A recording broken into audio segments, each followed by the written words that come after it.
வணக்கம். இன்னைக்கு நம்ம இந்த ஒரு வீடியோல எதை பற்றி பார்க்க போறோம் அப்படின்னு பார்த்தீங்கன்னா, டிஆர்பி மற்றும் பள்ளி கல்வித்துறையில வந்திருக்க மிக மிக முக்கியமான தகவல்களை பற்றி இந்த ஒரு வீடியோல நம்ம பார்க்கலாம்.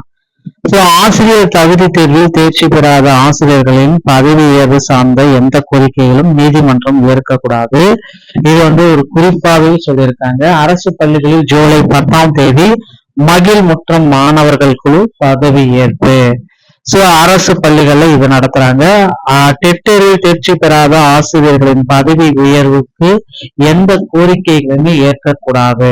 அது மட்டுமே கிடையாது, உதவி பேராசிரியர் பணியிடங்களுக்கான போட்டித் தேர்வு முடிவுகள் மற்றும் ஃபைனல் ஆன்சர் கீஸ் எல்லாமே வெளியா இருக்கு. இதை பற்றின ஒரு முழுமையான தகவல் தான். உதவி பேராசிரியருடைய தாள் 2ல என்ன டிஃபெக்ட் இருக்கு, பொது அறிவு மற்றும் நடப்பு நிகழ்ச்சிகள் சார்ந்த கட்டுரைகள் இதுல அடங்கியிருக்கு. ஒவ்வொரு பாட வாரியா நாம கட் ஆஃப் மதிப்பெண்களை ஒப்பிட்டு பார்க்கலாம்.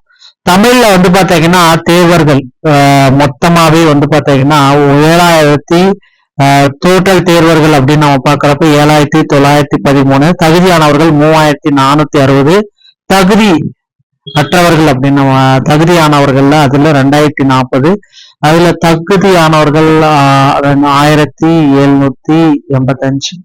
இதுல டோட்டலா பாத்தீங்கன்னா ஒவ்வொரு டிபார்ட்மெண்ட் வைஸா தமிழ், ஆங்கிலம், கணிதம், வணிகவியல், வேதியியல், வரலாறு இந்த மாதிரி.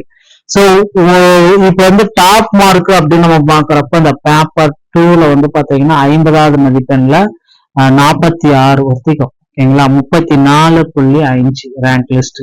முதல் மதிப்பெண் 45, 50வது 37 ஒத்திகம் ஆங்கிலம்ல. முதல் மதிப்பெண் அதே மாதிரி கணிதத்துல 43. 50வது மதிப்பெண் அப்படின்னு நம்ம பாக்குறப்ப வெறும் 34. முதல் மதிப்பெண் பாத்தீங்கன்னா நமக்கு 44 வணிகவியல் காமர்ஸ்ல. 50வது மதிப்பெண் அப்படின்னு நம்ம பாக்குறப்ப 31.5. முதல் மதிப்பெண் பாக்குறப்ப கெமிஸ்ட்ரியில 49, 50வது மதிப்பெண் 40. வேதியியல், வரலாறு இதுல எல்லாமே நிறைய முரண்பாடுகள் எல்லாமே இருக்கு. முதல் மதிப்பெண் அடுத்து வரலாறுல பாக்குறப்ப 40, அதே 50வது மதிப்பெண் பாக்குறப்ப எனக்கு 27. இது நிறைய முரண்பாடுகள் எல்லாமே இருக்கு. இதுல தகுதியானவர்கள் தகுதியற்றவர்களுடைய எண்ணிக்கை மாறுபடும். எழுப்பப்படும் முக்கியமான கேள்விகள் அந்த காலேஜ் டிஆர்பில குளறுபடிகள், ஏகாப்பட்ட குளறுபடிகள்னா பொதுவான தாளுக்கு மாறுபட்ட மதிப்பீடு, ஒவ்வொரு தாளுக்குமே மாறுபட்ட அனைத்து பாடங்களுக்கும் பொதுவான தாள் 2 பாடத்தை பொறுத்து மதிப்பெண்கள் ஏன் இவ்வளவு பெரிய அளவுல வேறுபாடா இருக்கு அப்படின்றாங்க. ஒரே தேர்வு மையத்துல முறைப்பாடு, ஒரே தேர்வு மைய அறையில் அல்லது அடுத்தடுத்த பதிவெண்களை கொண்டவர்களுக்கு சந்தேகத்துக்குரிய வகையில் அதிக மதிப்பெண்கள் கிடைச்சிருக்கு. ஒட்டுமொத்த தரவரிசையில இதோடைய தாக்கம், தாள் 2ல வழங்கப்படும் கூடுதல் மதிப்பெண்கள் தாள் 1ல சப்ஜெக்ட் நாலேஜ் சிறப்பாக செய்தவர்களின் தரவரிசையை பின்னுக்கு தள்ளுகிறது. தாள் 2 வேல்யூ தாள் 1 பின்னுக்கு தள்ளிடும். தீர்வும் கோரிக்கை என்ன அப்படின்னு பார்த்தா, விடைத்தாள்களை இணையதளத்தில் பதிவேற்றுக. முடிஞ்சா உங்களுக்கு தில் இருந்தா என்ன விடைத்தாள் எல்லாரும் பண்ணியிருக்காங்களோ அதை இணையதளத்துல கொடுங்க. டிஆர்பி அனைத்து தேர்வர்களின் விடைத்தாள்களையும் ஸ்கேன் செய்து இணையதளத்தில் பதிவேற்றப்பட வேண்டும். வெளிப்படை தன்மை இதுல உறுதியா காக்கப்பட வேண்டும்.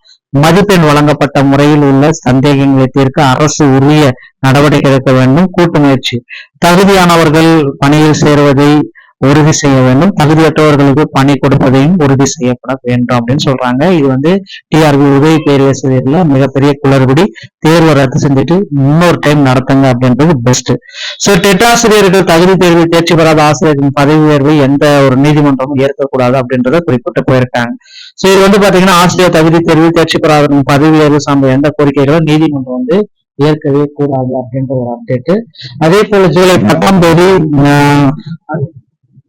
மதிய மற்றும் மாணவர்களுடைய பதவி உயர்த்த ஸ்டார்ட் பண்ணியிருக்காங்க. மாவட்ட முதன்மை கல்வி அலுவலர்களுக்கு பள்ளி கல்லூரி இயக்கம் அனுப்பி வைக்கப்பட்டுள்ள சுற்றறிக்கையில இதை குறிப்பிட்டு சொல்லியிருக்காங்க.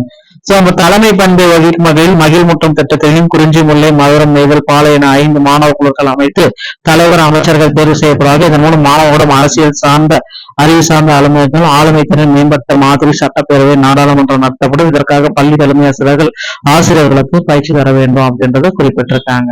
சோ அடுத்து வந்து பாத்தீங்க அப்படின்னா நீங்க எல்லாருமே எதிர்பார்த்த மாதிரி பள்ளி கல்வித்துறையில முதல்வர் விஜய் அவர்கள் சில முக்கியமான அறிவிப்புகளை வெளியிடப்படுறாங்க.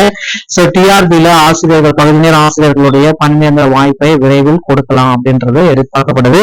அதே போல 149 ஜிஓவை ரத்து செய்யப்படுவதற்கு நிறைய வாய்ப்புகள் இருக்கு. ஆனுவல் பிளானர்ல குறிப்பிட்ட மாதிரி யூஜிடிஆர்பி டிஆர்பியுடைய பணியிடங்க தேர்வு தேதிகள் விரைவில் நம்ம எதிர்பார்க்கலாம்.